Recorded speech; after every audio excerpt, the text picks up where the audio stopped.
Bonjour à toutes et à tous. Aujourd'hui, je vais vous présenter le cours de comptabilité de gestion, la CAF, la capacité autofinancement. Et avant de commencer ce cours, je vais vous donner une image sur la CAF. La capacité autofinancement, c'est un ratio financier calculé par l'entreprise qui montre la capacité de l'entreprise à financer son cycle d'exploitation et, bien sûr, générer un résultat de richesse. En gestion de l'entreprise, cette évaluation permet de déterminer la part, bien sûr, de la richesse créée que l'entreprise retient pour elle-même comme ressource interne de financement.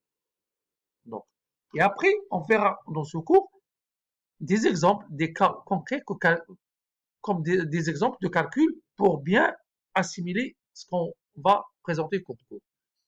Le plan d'investissement et de financement est bien sûr la rentabilité des investissements. C'est le délai de recours, de récupération de son investissement.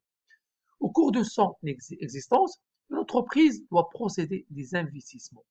La rentabilité recherchée et le risque encouru ne sont pas de même nature lorsqu'il s'agit de décider des investissements industriels et commerciaux qui répondent à des finalités différentes. L'investissement de renouvellement ou de production, elle doit améliorer le rapport qualité-prix des produits fabriqués, bien sûr. L'investissement d'extension est lié à une volonté de développement de l'entreprise qui prévoit d'étendre le marché d'un produit croissance de l'entreprise ou d'en lancer un nouveau produit. Les investissements non productifs sont ceux qui ne représentent pas de nécessité pour l'entreprise sur le strict plan de la rentabilité des capitaux propres. Lorsqu'une entreprise a besoin d'investir, elle doit résoudre successivement deux problèmes. Quel investissement réaliser et comment financer cet investissement? C'est les deux questions primordiales qu'on doit toujours poser avant de commencer un business. Les caractéristiques d'un investissement, il y a le capital investi, c'est le coût d'acquisition hors taxe, la durée de vie de l'investissement, c'est la durée d'amortissement comptable, et la valeur résiduelle, c'est la valeur de l'investissement à la fin de la période d'utilisation, c'est la valeur d'achat. La capacité autofinancement au flux net de liquidité. Bien sûr, la CAF est égale à combien? Bénéfice net d'exploitation plus la dotation aux amortissements. Pour obtenir le bénéfice net, nous devons présenter le tableau suivant. Donc, il y a les recettes d'exploitation générées par l'investissement, moins les dépenses d'exploitation imputables à l'investissement, moins les dotations aux amortissements. Ici, on trouve un résultat avant impôt. Et bien sûr, moins l'impôt sur le bénéfice. Après, on a le résultat net. Et après, on fait la reprise de la dotation, ce qu'on a calculé tout à l'heure, la reprise de dotation aux amortissements ici, pour avoir la CAF. C'est clair? Donc, toujours, il faut faire attention sur la valeur de l'amortissement. Ici, pour calculer le résultat avant l'impôt, on doit déduire le montant de dotation et après, quand on veut calculer la CAF, on doit le réintégrer comme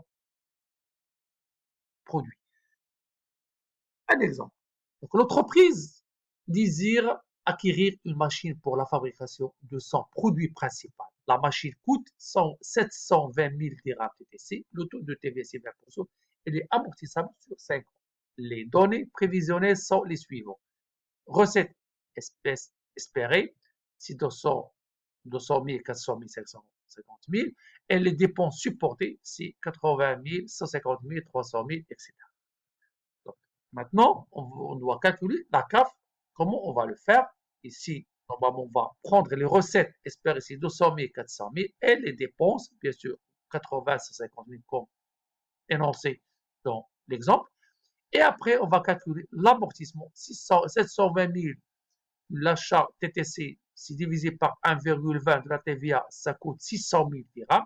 600 000 dirhams amortis sur 5 ans, ça fait 120 000 dirhams par an. Ici, 120 000, c'est l'amortissement du matériel. Le résultat avant l'impôt. Ici, 200 000 moins 80 000 moins 200 000, ça nous donne 0.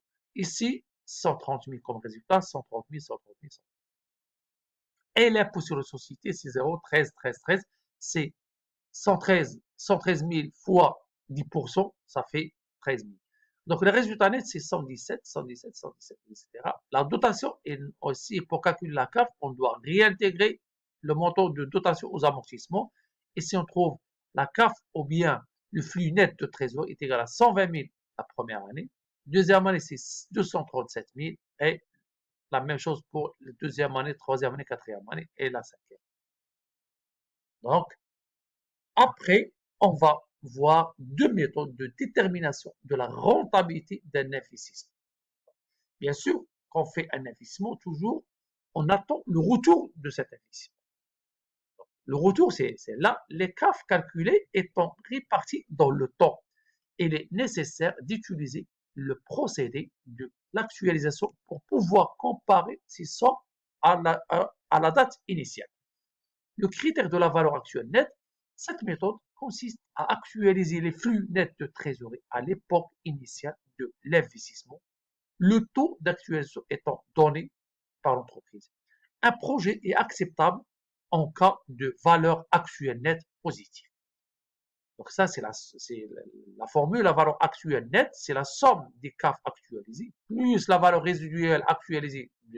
La valeur résiduelle, c'est le retour de l'investissement et moins le montant de l'investissement initial. Donc la valeur du taux influence le classement de projets concurrents. Un taux élevé privilégie les projets à recettes immédiates importantes. Un taux faible ne, ne déprécie pas les projets à recettes tardives. Donc, exemple, ce qu'on a vu tout à l'heure, c'est la CAF actualisée. On a calculé 120 000, le résultat de la première année, la CAF de première année, c'est 120 000, 237 000. Ici, on actualise avec le taux de 9,5%, actuellement moins 1. C'est l'actualisation, c'est on fait 1 plus le taux à la puissance moins l'année, moins 1, moins 2, moins 3. Ici, c'est le calcul de la CAF actualisé. Et la valeur résiduelle, on a la valeur résiduelle 200 000 fois 1,095 moins 0, moins 5, cinquième année, ça nous donne 127 004. Ici, la valeur est égale à 715 plus 127 000 moins l'investissement initial, c'est 600 000, ce que nous donne 242 000,39. C'est la valeur actuelle nette comptable. Donc, c'est la valeur actuelle nette, c'est positif. Donc, il y a un intérêt de faire cet investissement. Le critère du délai de récupération du capital investi. Bien sûr, cette information, c'est très importante parce que quand on veut faire un investissement, toujours, on veut savoir quelle année on peut récupérer notre investissement initial. Est-ce qu'à partir de la deuxième année, troisième année, quatrième année, à quelle date on peut récupérer cet investissement? Ça, ce qu'on a calculé tout à l'heure, la CAF actualisée, on fait la CAF cumulée. Donc 109 000 plus 172 000, la CAF actualisée de la deuxième année, ça nous donne 282 000, etc.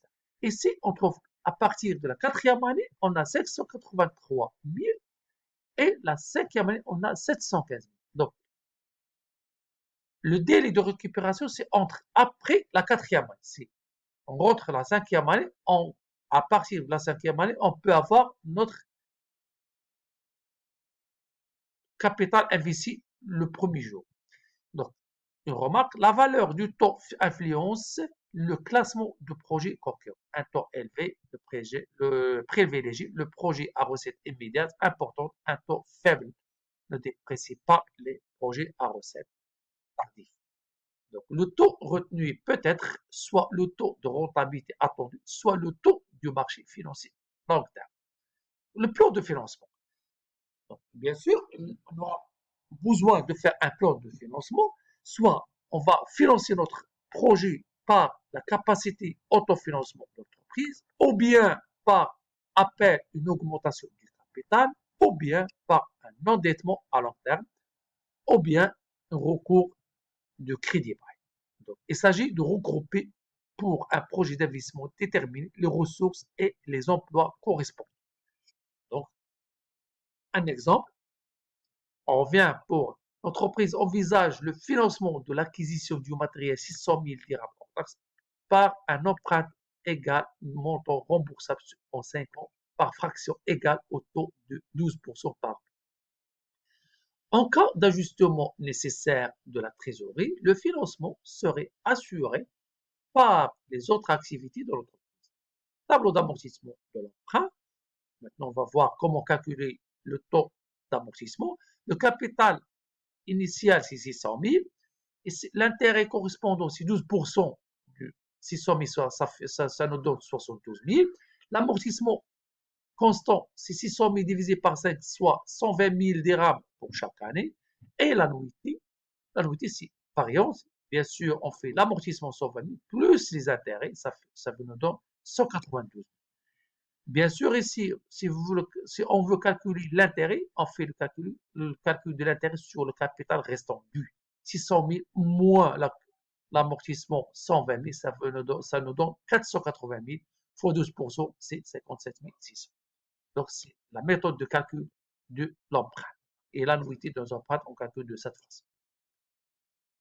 OK? D'accord. Maintenant, la CAF du matériel après financement.